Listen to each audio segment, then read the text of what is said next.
Right now at noon, a two-alarm fire went through a home near Hornet, Missouri. And we've got those mostly cloudy skies out there. Shower activity for the time being has stopped. We'll have a look at your forecast coming up. And we're looking ahead at the big events happening in 2026. The 4 states' most watched news starts now. A two-alarm fire took place at a mobile home near Hornet, Missouri yesterday. Fire crews arrived to find the trailer ablaze with smoke and flames. The fire appeared to originate on the back porch as heavy smoke was seen coming from the rear of the home. The occupants made it out safely before the fire extended into the residence. Utilities were summoned to cut off the power from the home, and the Red Cross was contacted to assist the family who are now displaced. Let's check in with Chris Warner for a first look at weather. Now we're going to start with this live look downtown Pittsburgh. Skies are mostly cloudy, getting a little bit of sunlight trying to work in there, but we're not warming up, which was the expectation with the clouds if we did not get that much clearing. Now Joplin's starting to see a little more sunshine than Pittsburgh, see a little more blue sky overhead, but still mostly cloudy skies out there. We started yesterday at 30, made it up to 61. It's not at record levels either side, but definitely above normal and definitely above normal. And that's the trend again today. Maybe not so much for everyone, and it'll be a little cooler tomorrow, but next week it really starts to warm up, which we'll dive into momentarily. We're at 42 in Joplin, 37 in Pittsburgh. And the cloud cover up north has kept temperatures down considerably. We've still got mid-upper 30s out there, but then we're getting some sunshine. We have some clearing in our far southern counties. We're pushing close to 60 degrees, Grove, Jay, and Bentonville. So we mentioned that this morning. If we got the right amount of clearing in the right places at the right time, then we would be all right. Could get some locations a little warmer. For at least a few of us, that seems to be the case. Clouds will begin to stick around, they will be sticking around rather through the evening into the overnight hours, staying mostly cloudy to cloudy but dry. Temperatures eventually back into the mid-30s overnight. We have those storms we're keeping an eye on next week. We'll take a look at that and your full weekend forecast here in just a few more minutes. Blake? Thanks, Chris. With the new year just getting started, we already have a lot of big events on the calendar for 2026. And we have Mike Emanuel. He's giving us a rundown of what's to come. As we close out 2025, there's plenty to look forward to in the new year, from global sporting events to one very big birthday celebration. Let's take a look at what's ahead in 2026. It's going to be a big year for sports, and it all starts in February at the Winter Olympics. The Milan Cortina Games will be held in Italy from the 6th through the 22nd, marking the first time the country has hosted the Games in 2 decades. They will actually be held across a large swathe of northern Italy in the most widespread Winter Olympic and Paralympic Games ever. Just 2 days after the Olympic Games begin, Super Bowl 60 gets underway at Levi Stadium in Santa Clara, California. While the final matchup hasn't been determined yet, we do know who will be headlining the halftime show. Global superstar Bad Bunny is expected to draw plenty of viewers as one of the most streamed artists in the world, but his selection did spark some backlash, with critics calling out the Puerto Rican performer's decision to skip the U.S. while touring this year, over his fear that ICE would raid his concerts. Despite some calls for a new performer, the NFL is standing by its pick. I'm not sure we've ever selected an artist where we didn't have some blowback or criticism. It's pretty hard to do when you have literally hundreds of millions of people that are watching. The action continues in the summer at the 2026 FIFA World Cup. United States of America. The U.S. is co-hosting the tournament with Canada and Mexico, with 11 cities across the country set to welcome soccer fans from around the globe. I should not say soccer because I know what it's called. The rest of the world calls it football. The 2026 tournament will be bigger than ever before, with 48 teams expanded from 32. Competing in 104 games over 5 weeks. In the first round, the U.S. team heads to Los Angeles, where they'll face off against Paraguay and Australia. The World Cup kicks off on June 11th, right here on Fox. This will be a time like you've never had in your lives. Get ready to party like it's 1776. This year, America will celebrate a big birthday on July 4th, marking 250 years since the signing of the Declaration of Independence. There will be celebrations across the country throughout the year, like historical reenactments, including the Boston Tea Party and Paul Revere's Ride, major museum exhibits, and various educational programs. We will renew the patriotism, pride, and pioneering spirit of America and lay the groundwork for the next 250 years of independence and freedom. Celebrations will culminate in a massive Independence Day celebration in our nation's capital. And in the fall, Americans will head to the polls for the midterm elections. Democrats will be looking to extend gains they made this November. Key wins in states like New Jersey and Virginia have ramped up the pressure for the GOP, who hope to retain their razor-thin majority. With the economy remaining a top issue for Americans, Democrats are zeroing in on what they are calling an affordability crisis. Costs are not down, they're going up. Meanwhile, President Trump and Republicans are putting the focus on policies they say are helping to bolster the economy, including the rollback of fuel efficiency standards, cuts to prescription drug prices, and baby bonds. We've stopped inflation in its tracks, and there is still more to do. There's always more to do. These are just some of the top stories we are looking ahead to in the new year, and we'll be here to cover it all. In Washington, Mike Emanuel, Fox News. Coming up, millions face soaring health premiums in 2026 as federal ACA subsidies end, fueling financial struggle and political debate. And later, we're with Howard's carrot and cauliflower soup in the Mr. Food Test Kitchen. This morning, President Trump's health is making headlines after he gave an interview with the Washington Street Journal discussing his medical tests and routines. It comes as the new year has brought a sharp jump in health care premiums for tens of millions of Americans.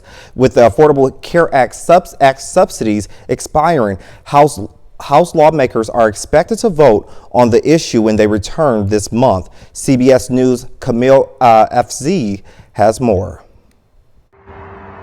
The stroke of midnight Thursday brought in a new year and wiped out federal subsidies for millions of Americans who buy healthcare coverage through the Affordable Care Act. It's painful. For retired Boeing engineer Brad Korb, that means a more than $600 jump in his monthly premiums. We don't have it in our current income, so we're going to have to pull money from savings. Healthcare research nonprofit KFF says, on average, more than 20 million subsidized enrollees in the Affordable Care Act will likely see their premium costs rise. Last fall, congressional Democrats forced a 43-day federal government shutdown over the issue, but lawmakers failed to reach a compromise before the holiday break. The House is expected to vote again later this month. It was never any good. President Trump has long been critical of the landmark Obama-era law. He's advocated for healthcare funds to go directly to individuals, not insurance companies. Let the money go directly to the people and let them buy their own health care. President Trump's own health is also making headlines. In a Wall Street Journal interview, he clarified that he had a CT scan, not an MRI, back in October, an imaging test his doctor characterized as, quote, perfectly normal. Kamal Afzali, CBS News, London. President Trump also addressed the visible bruising on his hands during the Wall Street Journal interview. He said the bruising is come because of large amounts of aspirin he takes daily. Investigators say sparklers attached to champagne bottles likely caused the deadly fire at the Swiss Alps ski resort bar. The blaze killed 40 people and injured over 100, with many having serious injuries. During the New Year's celebration, flames quickly engulfed the wooden ceiling, trapping partygoers. 16-year-old Axel Cleaver escaped through a window as the person mourns the loss of their friends. Emergency crews deployed helicopters and ambulances to respond. Officials call it one of Switzerland's worst tragedies, with many still missing. Still to come on KOAM at noon, Mr. Food. What's the magic behind making a soup as thick and creamy as this without breaking your New Year's resolution? I'll show you. And we're going to have a look at your weekend forecast, talk about some additional rain chances next week and the warmer weather when we come back.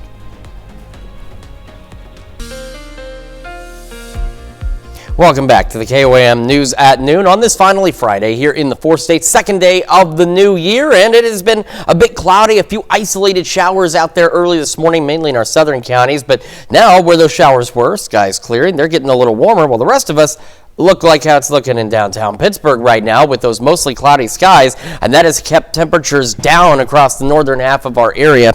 Meanwhile, again, we've got low 30s up, say, Fort Scott, Nevada, Lamar even, low mid 30s out there, and then you head down to Grove, Bentonville, we're about 60 degrees. So a big temperature difference, and it's going to be, again, warm. You can see where the clearing takes place. Now, Future Track still thinks now we might get a little broader area of clearing. The problem is with the earlier sunsets still, this is starting to happen a little too late in the day, so we have to wait and see what kind of warming could take place if we get enough clearing, because we get close to 5, we're done. We only get a couple of hours of good daylight if this clearing continues across the region. So again, I think most of us are going to stay pretty cool. Between 8 and midnight, as you can see, Future Track has broadened out the isolated shower potential. It's still obviously very low. It's still very isolated, but it does believe maybe more of the area could get in on a sprinkle or isolated shower late this evening. I think the majority of us should be dry. We'll have mostly cloudy skies overnight tonight into early tomorrow morning, and as we go through the late morning hours and eventually into the afternoon Saturday, skies will clear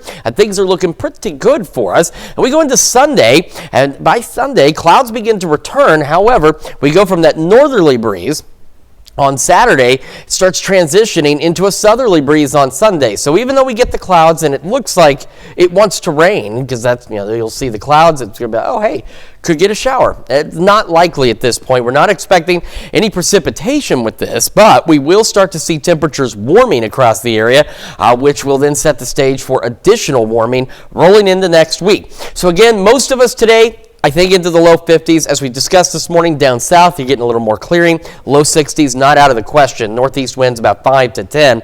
Mostly cloudy tonight, and while that is a little colder than last night, it's still above normal. So we go back into the mid 30s with northeast winds at 5 to 10. North breeze tomorrow, and like I said too, skies clearing, cooler. Still a bit above normal though, upper 40s. Again, that north breeze at 5 to 10. Then we have what happens next week. So here's what we've got. We start warming up on Sunday. Temperatures continue to climb into the mid-60s. And then we've got these thunderstorm chances Thursday, Friday, Saturday. Well, that's what we're still continuing to watch with these storm chances. Just looking at some data right before the noon today, we still have the storm chances. We've still got some reasonable agreement coming in where these chances might go up a bit. And we could get storms at least over Thursday and Friday. And those storms could possibly be strong to severe. Looking at some of the data, not all of that agrees. Some of it suggests that we'll have enough energy, we'll have enough ingredients in place to get some strong to low-grade severe storms Thursday and then again on Friday. But some of the other data says there's not going to be enough energy in place, and we may get showers and thunderstorms, but there won't be anything strong or severe. So it's something we, again, just want to watch. It is that little reminder we tell you every so often, we can get severe weather anytime in the 4 states. So we'll keep an eye on it. Don't panic. And even if we get some stronger storms, like I said, right now, nothing is suggesting any kind of like severe weather outbreak or anything like that right now. But we'll monitor, and I think by Monday and Tuesday, we should have a much better look on the data as to what we're going to expect heading into the day. If we do get storms on Thursday, again, looking at the data just earlier, we're looking at maybe 11 a.m., 10 a.m. is when the start time would be, and start pushing through into the afternoon. But again, still several days away. In the meantime, if you're like me, you've still got those Christmas lights up, you need to get out and take them down. This weekend, at least Sunday, pretty good time to do it. If you're off a couple days next week or even just one of those days, great time to do that too. Yes, I'm looking forward to the 60s. I know those storms are a little scary, but I am looking at the 60 degrees and like, okay, that's good. I'm all right with that for right now. That's good. Thank you. Stick around. We're making Howard's carrot and cauliflower soup in the Mr. Food Test Kitchen. We'll be right back. As we seek out healthy food options for 2026, Howard offers not just healthy, but also a delicious meal. We're learning how to make Howard's carrot and cauliflower soup in the Mr. Food Test Kitchen. As we kick off the new year, many of us have made resolutions to eat better. It always sounds a lot easier than it is. The trick, at least for me, is to make sure I stick with foods that taste great, even though they're lightened up. That's why today I've created a thick veggie soup that's so creamy and so delicious, it's hard to believe that it's good for us. We start by boiling some carrots and a head of cauliflower that we cut into chunks in some chicken broth mixed with an equal amount of water and a little bit of salt and pepper. When they're tender, the trick is to puree them. And we can do that with an immersion blender.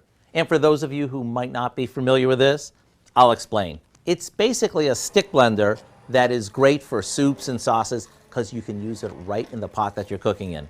And if you don't have one, no problem. You can always whip this up in your regular blender. Once it's smooth, we add some milk and let it simmer until it's heated through. That's it. Maybe serve it sprinkled with some grated Parmesan. Let me tell you, this soup is as rich and creamy as any soup you've ever had. The best part is that it's super low in calories and fat. To get my carrot and cauliflower soup recipe, just go online so you can enjoy a hearty soup that fits your resolution. I'm Howard in the Mr. Food Test Kitchen, where every day we're looking for a guilt-free way for you to say,